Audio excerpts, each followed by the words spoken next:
আসসালামু আলাইকুম রহমতুল্লাহি ওবরাকাতু। বন্ধুরা, আমি আজকে আপনাদেরকে একটি গল্প শোনাবো। গল্পটি হলো দানের ফজিলত সম্পর্কে। দান করলে আপনার কি লাভ হবে সেই বিষয়ে আমি গল্প শোনাবো। আশা করি আপনারা গল্পটি শেষ পর্যন্ত শুনবেন এবং লাইক কমেন্ট করবেন এবং সারা বিশ্বের মুসলমানদের কাছে এবং সারা বিশ্বের মানুষের কাছে পৌঁছায় দিবেন ইনশাআল্লাহ। আমি এত কষ্ট করে ভিডিওটি বানাইলাম, আপনারা আশা করি আমার পাশে থাকবেন ইনশাআল্লাহ।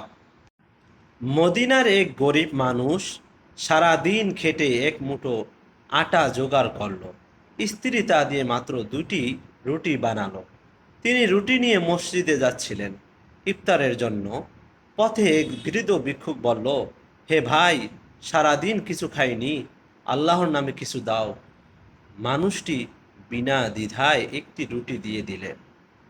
আরেকটু এগোতেই আরেকজন এতিম ছেলে কাঁদতে কাঁদতে বলল, চাচা, আমার মা মারা গেছেন, সারাদিন কিছু খাইনি।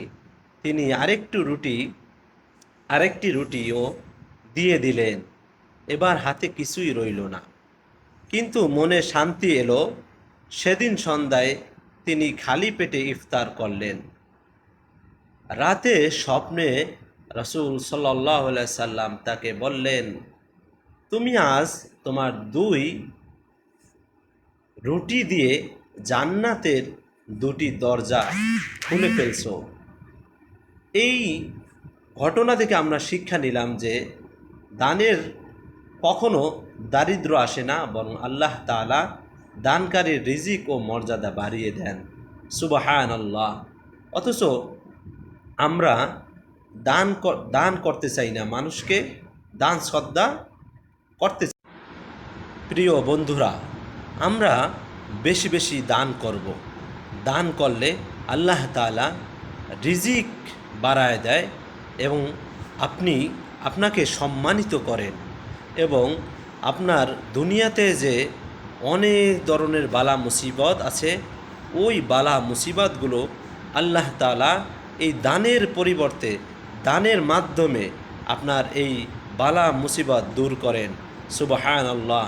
অথচ আমরা দান করতে চাই না। আফসোস, আমরা গরিব মিসকিন দেখলে আমরা তাদেরকে যা না তা বলি। আমরা এই কাজগুলো কখনো করব না ইনশাআল্লাহ। কারণ গরিব, আপনি যদি ওই গরিবের স্থানে থাকতেন তাহলে আপনিও তো হাত পাততেন বা আপনিও তো তার জায়গায় হইতে পারতেন। এই চিন্তা আপনি মাথায় সব সময় রাখবেন এবং কোনো গরিব মিসকিনকে অন্যায়ভাবে কিছু বলবেন না। সবাই ভালো থাকেন, সুস্থ থাকেন। আসসালামু আলাইকুম।